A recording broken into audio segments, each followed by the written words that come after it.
13.000 anos de história, muita lenda, muita glória. Nessa terra foi plantada, chegaram as embarcações, trazendo santos ladrões. Nos tomaram de emboscada, trouxeram histórias bonitas, muitos presentes e fitas. Até um Deus ofertaram, outra alma, outra crença, um punhado de doenças, e as nossas terras roubaram. E a Babelão,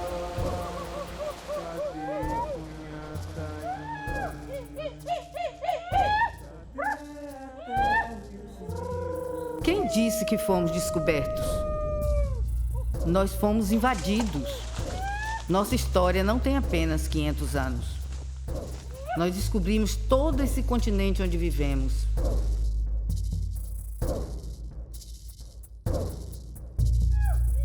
Saímos da floresta e descobrimos a imensidão clara e cintilante do mar.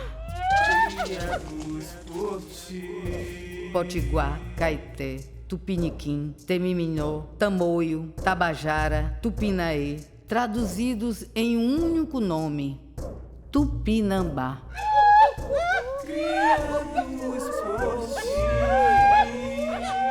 Nós viríamos a constituir a principal matriz indígena do povo brasileiro. Glória Sul! Nós estávamos na linha de frente quando os europeus chegaram. De início, fomos tomados pelo espanto e pela desconfiança, e também pela curiosidade. Era o espaço da novidade absoluta. Quem tinha visto antes homens tão diferentes, falando línguas incompreensíveis, trazendo novas ferramentas, estranhos animais e novas plantas? Eles não paravam de chegar, pareciam infinitos. O que haveria do outro lado do mar? Qual a origem do poder deles? Logo, os homens brancos empunharam suas armas de guerra contra nós. Nosso mundo conheceu a barbárie sob o nome de civilização. Nós enfrentamos uma série de violências, mas soubemos nos manter unidos em torno dos antigos aldeamentos missionários. Fez-se o silêncio. Nosso mundo caiu, mas nós tornamos a levantar. Tupinambá, parente de Pataxó, parente dos Quiriris e também dos Gaiapó, parente dos Quiriris e também dos Gaiapó. Tupinambá, parente de Pataxó, Tupinambá, parente de Pataxó, parente dos Quiriris e também dos Gaiapó, parente dos Quiriris e também dos Gaiapó. Ninguém chamava indígena, nós éramos conhecidos como caboclo. Primeiro nós andávamos assim, pelas matas, caçando. Nós ia pescando, mariscando, e bebia giroba de mandioca, chamava luar. Índio veio se descobrir agora, de poucos anos. O pessoal que não era caboclo, aí zombava muito, e eu passei muito isso lá. Deixou assim, sabe, marcado. Aqui dentro de Oliveira também tinha uns brancos aí. Rapaz, você tá meio caboclo, rapaz. Nós falávamos arrastado, hoje nós estamos falando igual. Café, nós chamávamos. Você bebe café? Arrastado mesmo. Mas por causa do branco, mangando da gente, nós abandonamos. Hoje nós estamos falando português. Os costumes de antigamente não é mais o que mudou. Hoje a gente está falando, então a terra até pode estar calando, mas os Pinambá estão falando, né?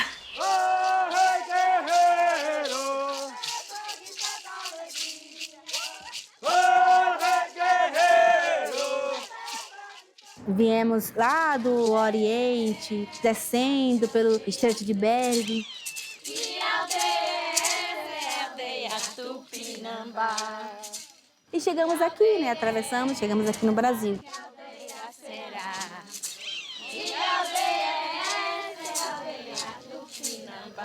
nesse conhecimento, fica muito mais nítido a nossa consciência ancestral, de que nós pertencemos ao planeta. O planeta é nosso, a Terra é nossa. Porque a gente estava de um polo e veio para o outro, né? Na Serra do Padeiro, eu avistei o mar. Na Serra do Padeiro, eu avistei o mar. Eu estou na aldeia do... Quando os portugueses chegou aqui, nós já navegava, nós já fazia clonagem de plantas, já fazia modificação de planta, domesticação de vários tipos de planta para transformar em plantas venenosas em planta alimentícia. Então isso é uma alta tecnologia feita com conhecimento do dia a dia que demorou milhares de anos para alcançar essa tecnologia.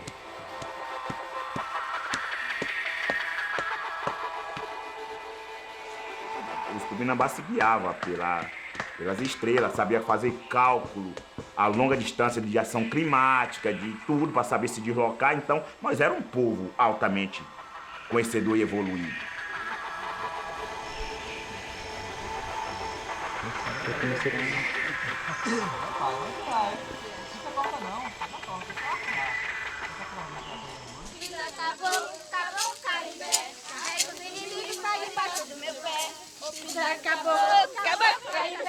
Aqueles que chegavam seriam por a gente abraçados. Mas as intenções, né, que estavam por trás daqueles comerciantes, né, do modelo de vida europeu, foi perverso.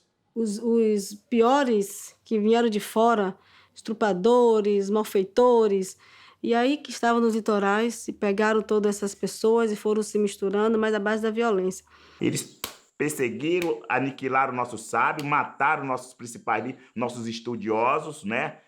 Então, eles foram eficazes nessa questão de matar. Durante todo esse período, e aí a gente pode dizer, nós só encontramos guerra. Que a luta aqui sempre foi pesada, perversa, com muita violência, né? Desde Mendes Sá, lá em 1559, depois com as missões jesuíticas, um impacto cultural muito grande, né? Para ensinar uma cultura diferente que não existia aqui, era sempre a forma de ser do nosso povo.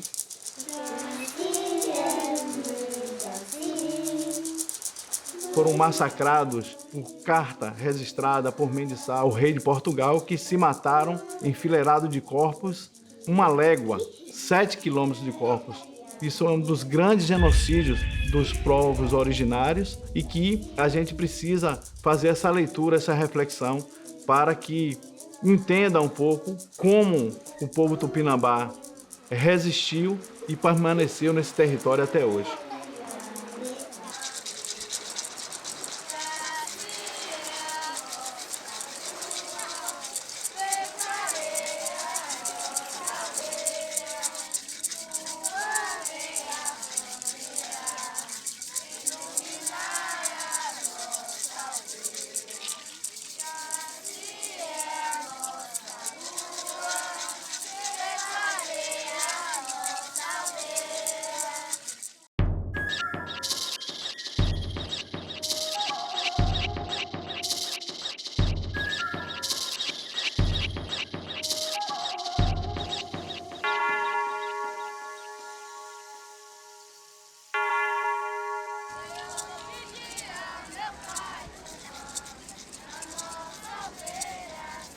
Olivença passa a ser um aldeamento jesuítico, aonde foram postos aqueles que sobraram, né? Sobraram sempre as crianças e as índias, né? Que muitas vezes tiveram que se relacionar forçosamente com aqueles que chegaram. Falar era muito cuidadoso. Tem o silêncio do medo e tem o silêncio estratégico. A gente tem que reverenciar essas famílias, que mesmo sendo caladas, sem falar, mas ela manteve a resistência do Tupinambá. Então, quando a gente fala assim, que o nosso silêncio foi estratégico, na verdade, o nosso silêncio foi sagrado. O aldeamento jesuítico, ele foi, para nós, também uma reformulação ancestral para a nossa resistência. Então, se não houvesse aquele aldeamento jesuítico, a gente poderia não estar mesmo hoje aqui. É uma nação, é um povo. E como um povo, a gente tem que fingir um pouco de morto para sobreviver, que nós somos minoria, né? Senão sermos esmagados por esses poderosos.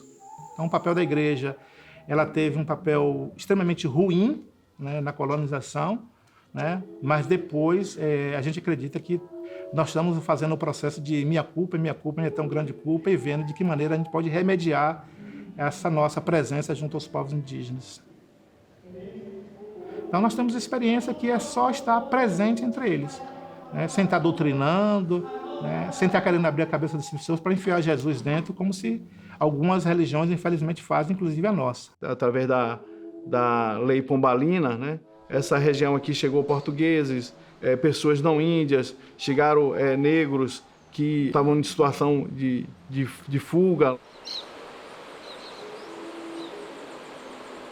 Misturou tanto o povo brasileiro, para nós lá, no caso, era tanta mistura. Existia o quilombo lá no Rio do Santana, era um quilombo no Rio do Santana, em Ilhéus, e vários povos. Então, havia mistura, mas para nós, porque é diferente mesmo. Logo em seguida, essas terras indígenas começaram a ser doadas para aqueles que já reivindicavam, né, o direito à posse em detrimento do direito legítimo dos indígenas. Existiam muitas fazendas dentro do território que também trabalhavam com a mão de obra indígena escrava. Tinha esse processo do trabalho escravo, nunca pegava em negócio de dinheiro, não existia dinheiro. Essa história de dizer que os índios não aceitaram a escravidão ou que não foram escravizados, isso é uma mentira, isso é uma falácia, porque 500 anos, né, até hoje, a luta constante, né, desse tipo de relação. Hoje a gente se conversa mais no português que foi nos ensinado,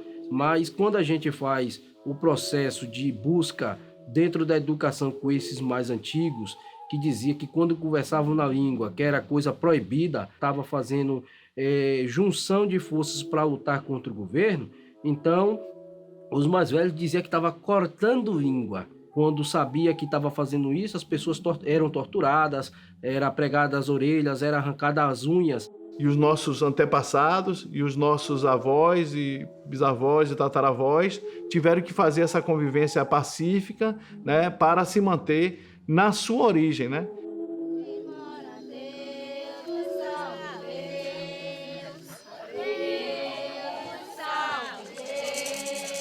Aí foi chegando as famílias e foram espalhando e foram expulsando os índios de Olivença. Quem ficou imprensado, e minha avó foi uma das que ficou imprensada, né? Ela ficou em Olivença, a casa dela é de barro, e eles foram para ela e falaram, se não, aqui caiu sua casa, não faz mais. Ou tijolo ou telha, mas barro, palha não.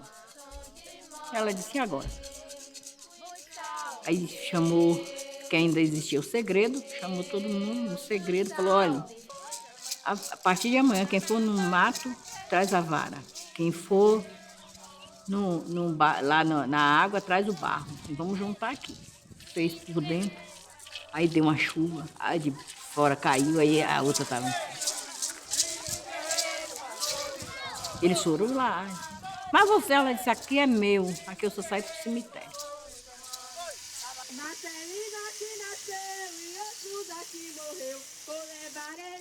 Tinha muita floresta nessa região. Aos poucos é que vem aí sendo, né, os não índios vindo com interesse nessa região e começa o processo desde Marcelino, né, aí da década de 26 a 32, começa todo esse processo de perseguição e essas áreas nossas sendo passadas para a mão dos não índios.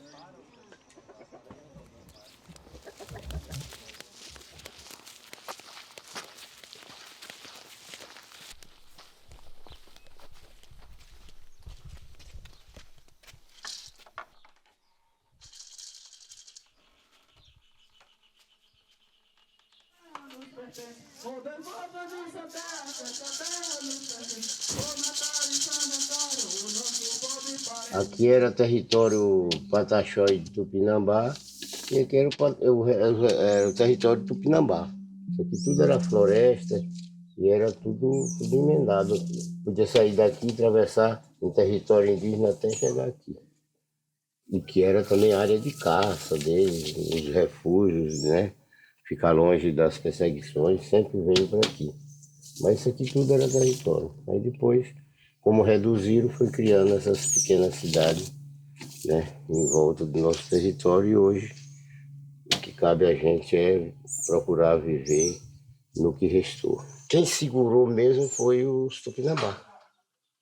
Os Pataxó aceitaram as transferências que a FUNAI propôs, mas nós, Tupinambá, não aceitamos essas transferências. Nós resistimos e aqui estamos, né, com ela conquistada. Meu avô Basílio contava que nas épocas das brigas que existiam os ataques contra o Marcelino, contra o Angélico, que eram os grandes guerreiros, e que quando não dava para eles permanecer lá, eles vinham para aqui, para essa região. Essa região, segundo meu avô, sempre foi uma área de caça também dos índios, né? Eu sou sobrinha de Marcelino. Ele vivia na Serra das Trempes, vivia corrido. As moradas dele, as ocas de pedra. Viu? Ele morava, dormia, comia. Quando começou essa perseguição de Marcelino, as pessoas iam tocando fogo nas palhoças. Isso não corra não, caboclo. Quando ele virou para trás, deram um tiro de fuzil na caixa dos peitos. Bateu, ele caiu, mas a bala não entrou. O cara era encouraçado. Tocaram para Salvador. De Salvador, foi para Rio de Janeiro. E daí desapareceu. Ninguém dá notícia. Não sabe se é vivo, não sabe. Se estiver vivo, já morreu. Marcelino aqui nasceu e outros aqui morreu. Vou levar ele daqui e a gente permaneceu. Marcelino aqui nasceu. Na época que ele estava sendo procurado e pela polícia, né? O pessoal tentando matar ele. E ele, né, se refugiou aqui mesmo, na Serra das Trempes, onde que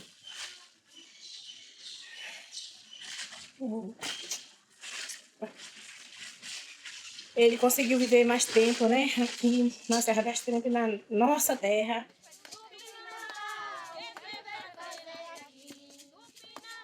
O Marcelino tinha uma dinâmica que os outros não tinham na época. Ele era um articulador, né? A revolta de Marcelino facilitou. Acabar um pouco mais esse silêncio, dar aquela sacudida, né? Anima o povo.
Eu nunca conhecia Poracém. Eu não conhecia, assim, reuniões, assim, que nem tem hoje. Sim. Não tinha. Depois, em 80, não estou mais lembrado, meu juiz já está se passando. Eu sei que foi em 80 e pouco. O seu Alício foi para Brasília, mas meu pai. Apareceu aqui um rapaz chamado Paulino. Eu digo, seu Alício, vocês estão naquela pecuária, mas os senhores têm seus direitos. Aí nós passamos, eu, o Duca Liberato e o Paulino. Aí ele chegou dizendo que ia adiantar o lado, fazer uns caciques, e uns caboclos virar cacique. Aí foi agora que chegou a história de índio. Aí quando eu cheguei lá, o Mário Juruna era o deputado federal, um indião.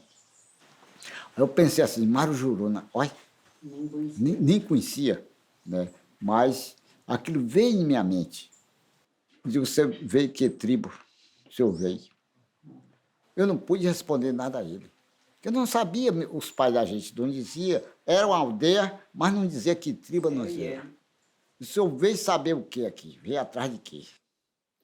Nós viemos atrás de remédio, nossas terras e ferramentas para nós trabalhar. E aí disse, olha, você não pode levar nada sem registrar ela, a tribo. Aí eles foram lá, registraram como Pataxó. Aí quando eles chegaram aqui, foram no livro lá, disse, não, ou são Tupinambá, ou Tupiniquim.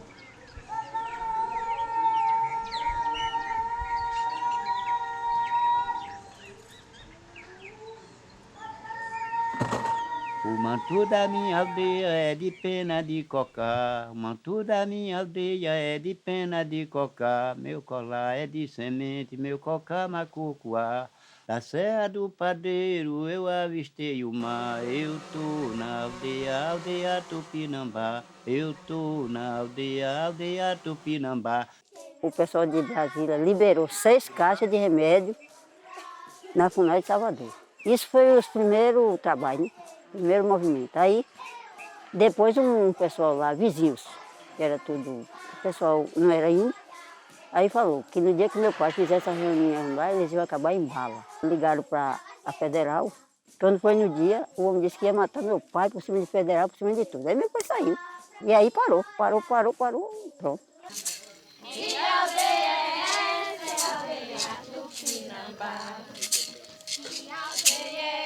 Essa luta, né, de nós querer o nosso território, os nossos direitos, veio através de muito sofrimento, né? E a primeira porta que apareceu na comunidade foi a Pastoral da Criança.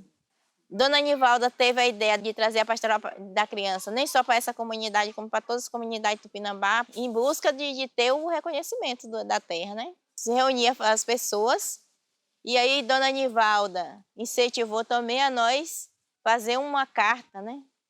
Para o bispo, fazer uma carta para o presidente, e aí ficou sem resposta. Foi o tempo que Núbia tomou a frente, né, de todo esse movimento, junto com os anciões.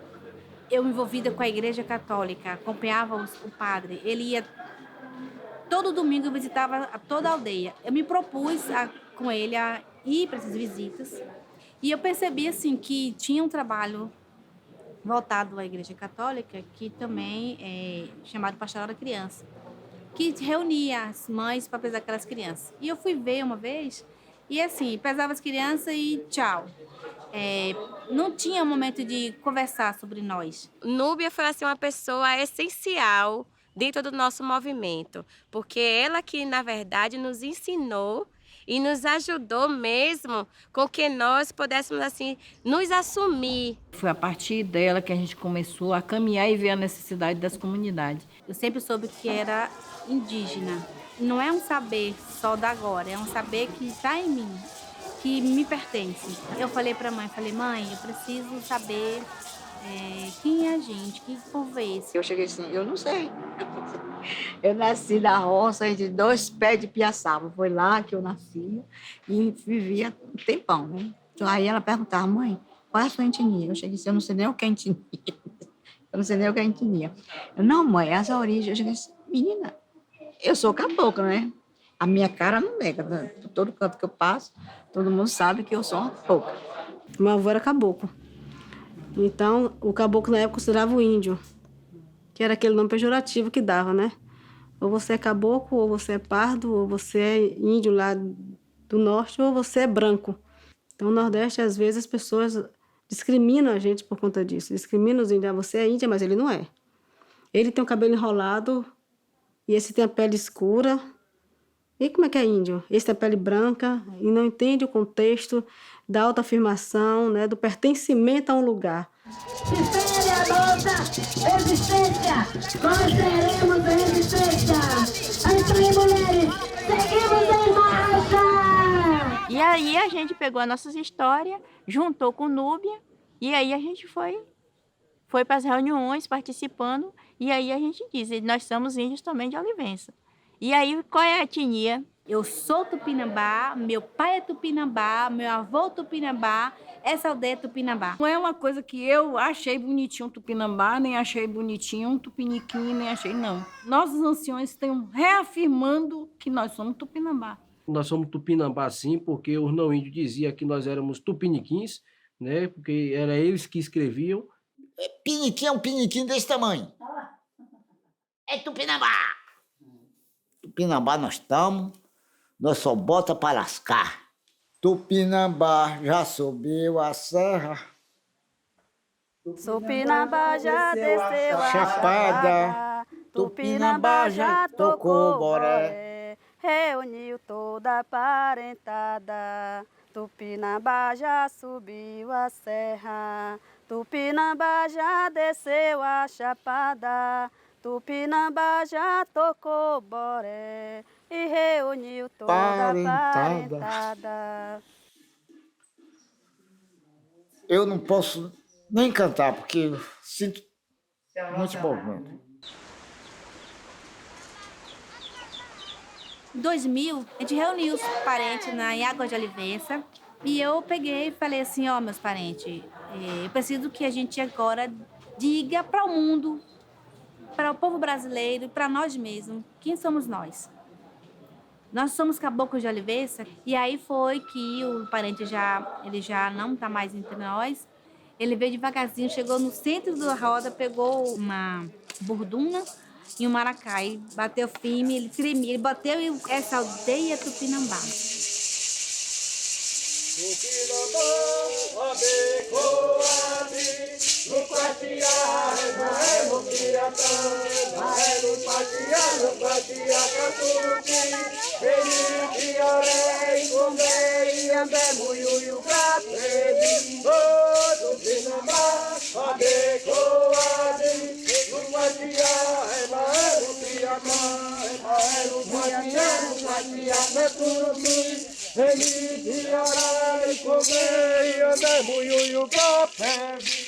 E as mulheres também fizeram muito parte desse renascer do povo Tupinambá. Temos muitos caciques, mas foram as mulheres que estavam à frente de tudo. As professoras, as mulheres, a saúde, as mulheres. As mulheres Tupinambá estavam com o embrião, estavam germinando, estavam gerando esta semente que ficou lá adormecida. A gente começou a criar dinâmicas diferenciadas dentro do Caporec, que ficou uma marca registrada a partir da vinda de Paulo Freire na região. E Paulo Freire disse, vocês têm um coletivo, vocês têm um movimento de educação. E aí surge a consciência. Então, a vinda de Paulo Freire deu um link assim, na vida da gente, quanto educador. E aí o Caporec traz para a gente refletir e trabalhar em cima dessa questão de gênero, da questão da raça e do pertencimento mesmo, de que raça eu sou, né? O que eu estou fazendo aqui? Essa sensação de pertencimento. Você é índio? Não, sou não. A gente não entendia por que dizia que não, que ele sabia que era. Por que você não quer se assumir como índio? Não, sou não. Mas esse não sou não, você começava a perceber, tem um medo por trás. E aí você vai ver isso no Nossa Senhora da Vitória, no Vilela, em alguns lugares da cidade que as pessoas foram para lá, que não querem voltar por conta desse medo. As reuniões foram acontecendo na aldeia, a gente conseguiu chegar até Serra do Padeiro, expandiu para 22 comunidades, nossas visitas. No início nosso foram estabelecidos 23 comunidades, 22 mais Serra do Padeiro, que se juntou a essa possibilidade de demarcação territorial. Tudo se iniciou assim. Os nossos alunos eram todos indígenas, mas tinham medo de se assumir como tal.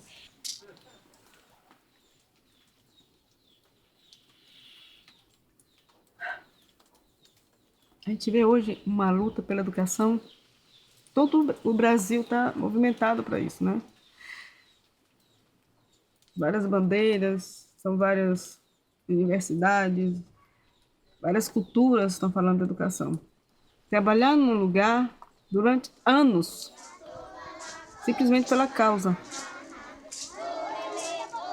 Simplesmente para mostrar e manter viva uma cultura que estava desacordada.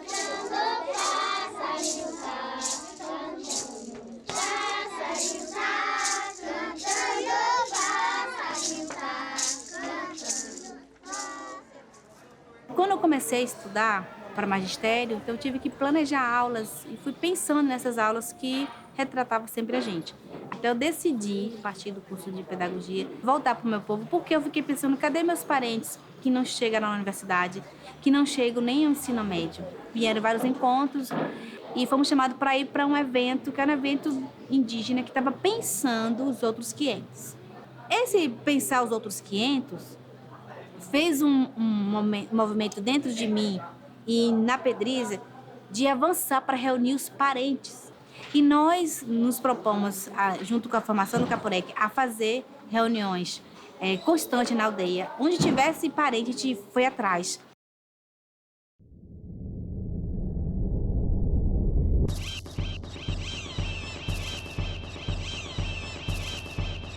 Momento também importante para o povo tupinambá, porque eu não vou falar que foi um momento dramático, foi importante, foi a ida à Coroa Vermelha nos 500 anos.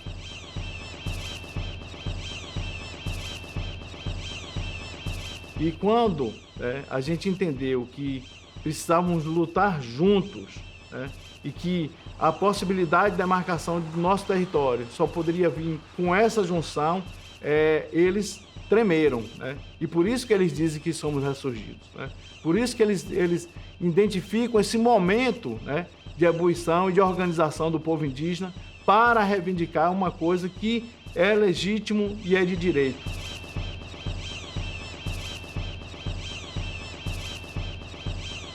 Em Porto Seguro foram 42 pessoas daqui, né, para lá. E sempre quem estava nas reuniões era Núbia, eu e Núbia, né? Tinha um motivo por nós estar calado e tinha um motivo na hora por que nós iria aparecer. Então nós só recebemos autorização espiritual para iniciar no ano 2000.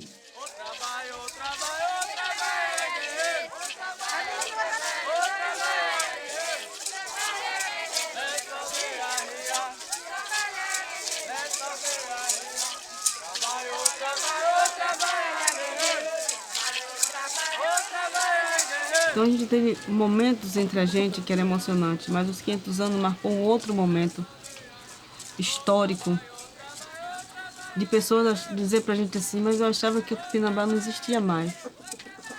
Falei, realmente, é o que os livros querem que você pense. Todas as bandeiras estavam unidas.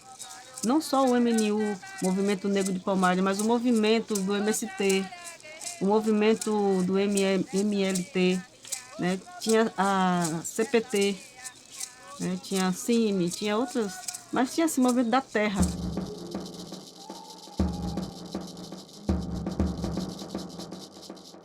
Eu acho que o Movimento Brasil dos 500 permitiu a junção de duas grandes lutas aqui no Brasil, que foi a luta negra e a luta indígena, né? O movimento negro teve o papel fundamental de reunir várias vertentes do movimento social brasileiro, né? E conseguiu unificar diversas lutas em um só lugar, com um só objetivo, que era contestar e destruir o mito do descobrimento. E o MNU assumiu essa pauta política, né? Sabia, né, que era fundamental esse enfrentamento. Ou a gente partia para um enfrentamento real, como poucas vezes se viu nesse país, ou nós seríamos sucumbidos àquela proposta do governo brasileiro de comemorar o colonizador. A construção do Quilombo Palmares em Porto Seguro foi fundamental. Foi um espaço em que as pessoas sabiam para onde se direcionar para a grande batalha que aconteceria no outro dia. A indignação, ela conseguiu contaminar, contagiar as pessoas. E, principalmente, foi uma questão educativa também, porque era preciso dizer às pessoas que elas estavam sendo enganadas na sua origem, né? Nesse movimento que a gente conseguiu o nosso reconhecimento, né? Que nós já era reconhecido internamente, mas para a sociedade foi em 2000 que nós teve o nosso reconhecimento, né? Mostramos para o governo que nós queria ser reconhecido. Eu moro na mata, eu moro na mata,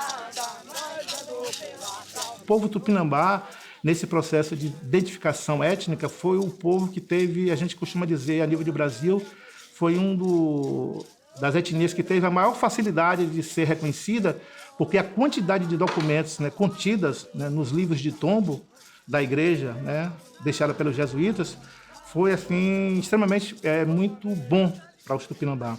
Isso foi uma revolução em Olivença, porque a gente pegou muita briga, as pessoas não entendiam, os não índios não entendiam. Por que agora a gente estava reivindicando ser índio, se a gente era só caboclo de Olivença?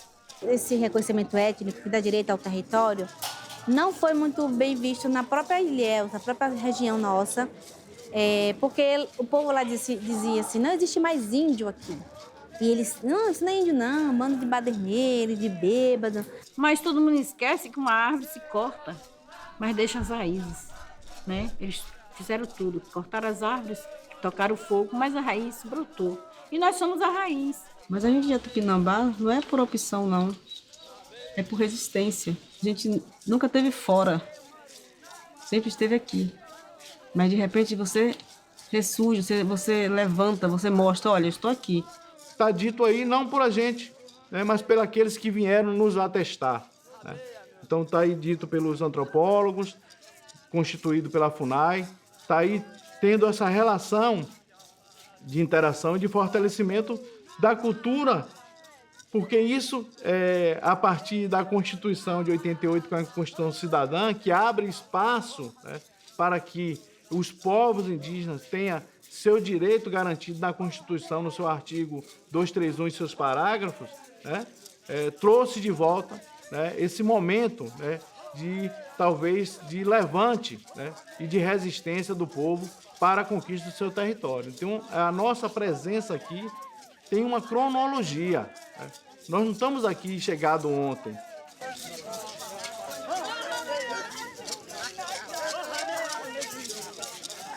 Passamos muitos anos na invisibilidade, mas hoje a gente já tem essa conquista, né? De poder dizer, eu sou tupinambá, eu existo, eu sempre estive aqui, né? A gente tem lutado para mostrar, né? Principalmente para a sociedade de Ilhéus, que Olivença, ela sempre foi uma aldeia, né? Entre, acho que 2004, 2005, mais ou menos, começa aí essas primeiras retomadas dentro do território nosso. E a partir daí, né, são criados também várias outras lideranças, né? Aí seu cacique Alício também, já como cacique, também já começa a juntar o povo e também construir outras retomadas, e a partir daí começa a fazer a retomada, de fato, do nosso território sagrado e ancestral do nosso povo. Quando a gente foi para essas áreas que a gente sentiu o baque maior. Eu fiquei 120 dias presa, né? Fiquei 9 dias no presídio de Itabuna e os outros dias para domiciliar. Então, um dia que eu recebi o telefonema bem tarde da noite, uma voz falando assim, ó, você para com isso, eu estou te ligando, que eu sou advogado de não sei de quem lá, que se eu botasse o pé na aldeia, podia não voltar da aldeia, que também lá tinha gente lá me esperando, gente já preparado. Vamos parar com essa conversa de Tupinambá, que você não tem terra nenhuma, que essa terra aí é terra tudo de terra de veraneio.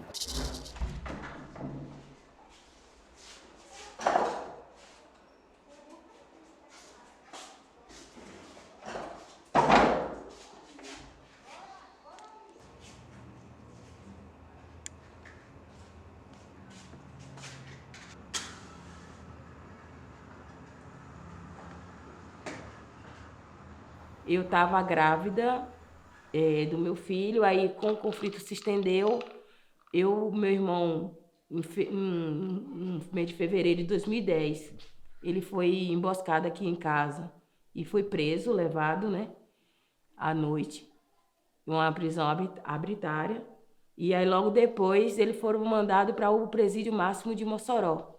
Vou pisar no mole, vou pisar no duro. Vou pisar no mole, vou pisar no duro. Fizeram um dossiê de 150 páginas, que é uma aberração, que qualquer um que pegar e ler sabe que aquilo ali não bate nem datas, bate com data, muito menos na lógica daquilo ali. É uma fantasia jurídica que criaram, assim, sem pretexto nenhum, meramente para botar a opinião pública contra a nossa tribo. Aí descobre que aquilo ali é uma armação, é uma mentira, e por si só se destrói. E aqueles que é contra nós sempre vai ser, independente do relatório ou não. Não é o relatório que vai fazer a diferença. Porque tem um grupo que tem uma formação contrária a toda a minoria. Índios, ciganos, quilombolas, mulheres, gays. Eles estão formados, eles têm uma... A cabeça deles é aquilo, então. Esses daí, tá de um lado, nós estamos do outro. Então há aí essas formas arbitrárias dentro da nossa região, com mídias que são contrárias, com filhos de coronéis que são juízes, com filhos de coronéis que hoje são delegados de Polícia Federal e que estão nas Forças Armadas e que estão em outros lugares mais. Veio a Força Nacional, a Polícia Federal, Polícia Militar e o Exército. Em 2014, né, foi onde mais assassinou índio. Foi essa época que chegou essa ruma de polícia. Para quê? Eles entravam aqui, os meninos estavam traumatizados já, as crianças.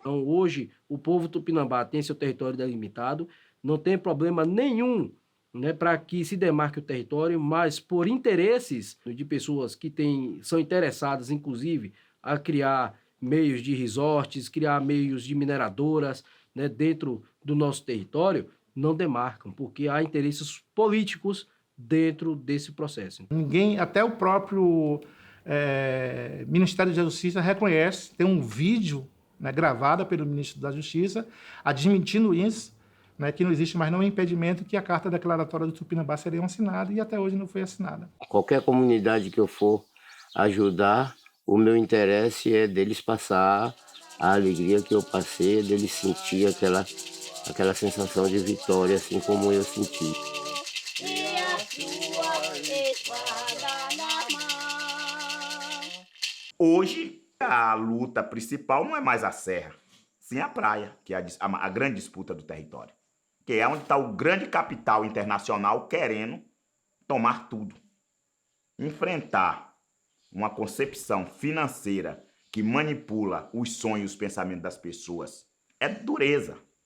E nós vamos ter que fazer isso, que nós moramos num paraíso. É a única região de Mata Atlântica preservada, de mar ainda semideserto, onde você tem rio sem ter nenhum esgoto sanitário dentro. Então você tem uma natureza meio que virgem, né? Então o capital quer essas áreas para explorar, porque as outras já destruiu tudo, mas quer destruir essas agora. Então é claro que nós vamos sofrer um impacto. E com isso vem toda a criminalização, negação de direito, negação de identidade e mais coisita. Faz parte. Como alguém consegue comprar um rio, né? Como alguém consegue comprar uma montanha, uma serra, né? Como alguém consegue comprar uma mata onde tinha os animais que muitas vezes ajudavam na sua sobrevivência e na sobrevivência de sua família. E agora, com a provocação mundialmente, não é uma questão de Brasil, mas no âmbito mundial, há um enfrentamento da direita revolucionária, racista, contra as minorias, e nesse momento as minorias vão ter que se impor perante eles e assim, ó, eu sou dono do meu território, eu sou autossuficiente. Aí você vai descobrir que os índios são autossuficientes do território e aí vai surpreender o mundo. A gente tem necessidade de fechar o círculo do nosso território. Nosso território está muito aberto, entra todo mundo. E essa nossa levante é para desconstruir tudo que uma cultura europeia trouxe, que também os livros do Brasil, escolares, perpetuam, que é de que aqui não existia mais Tupinambá, que aqui as pessoas que moravam aqui eram só selvagens, e manter essa cultura de que índio tem esse lado só selvagem, esse lado só da mata, que não estuda. E o que foi feito aqui no Brasil foi negar a existência das nações indígenas e botar somente na história para ser trabalhado desde novinho nas escolas, foi a questão europeia. Isso é um processo de dominação e que agora nós vamos reverter. A sociedade está madura, suficiente para reescrever os livros e colocar cada coisa em seu cada qual. Nós somos um povo forte, um povo que resistiu a tudo e a todos, né? Hoje eu vou dizer para a sociedade brasileira que nós precisamos da terra demarcada, sim. Não vou falar aqui de educação, de saúde. Para ter tudo isso, a gente precisa da terra demarcada. É a valorização, o respeito, a dignidade e a confiança, né? Que nós, como índios, não ser muito discriminados aqui na sociedade, né? A aldeia me compõe, eu componho a aldeia está em mim, eu estou na aldeia. Para mim é um sentimento só.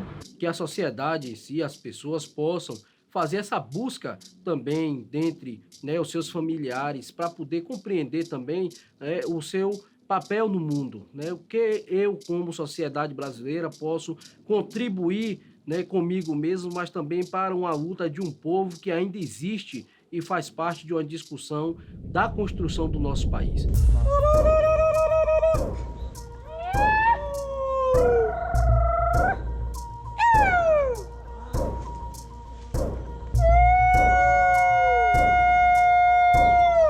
Eu queria mandar uma mensagem para as pessoas que estão nos vendo, né, que possam compreender uma coisa: se cada um for olhar suas raízes, eles vão encontrar que eles são de origem indígena ou de origem negra. Cabe a ele decidir o que ele vai ser da vida dele, se ele vai abraçar uma bandeira ou outra, uma causa ou outra, mas sabendo que todas elas vão levar a um lugar só, que é a terra, né? A terra é um bem maior, um bem para todos.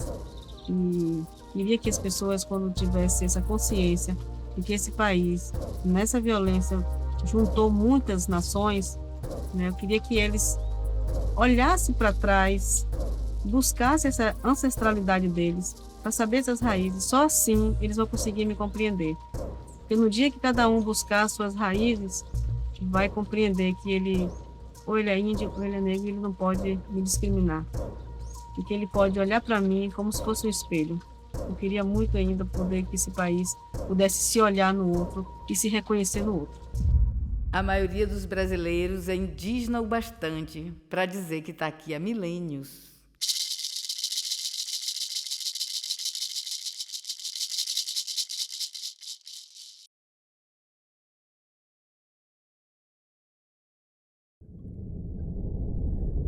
Mil anos de história, muita lenda, muita glória. Nessa terra foi plantada, chegaram as embarcações, trazendo santos ladrões, nos tomaram de emboscada, trouxeram histórias bonitas, muitos presentes e fitas, até um Deus ofertaram, outra alma, outra crença, um punhado de doenças, e as nossas terras roubaram. E a Babeló, cadê Cunhataim? Cadê a terra e os rios, criados por ti? Cadê a terra e os rios, criados por ti? Essa terra tinha dono, tinha uma grande nação, descoberta para os brancos, para o nosso povo invasão. Aqui não tinha divisa, não tinha cerco picada, nossa riqueza partilha, não se acumulava nada. Aqui não tinha amanhã, hoje tudo garantia. Quem pratica a igualdade não precisa de utopia.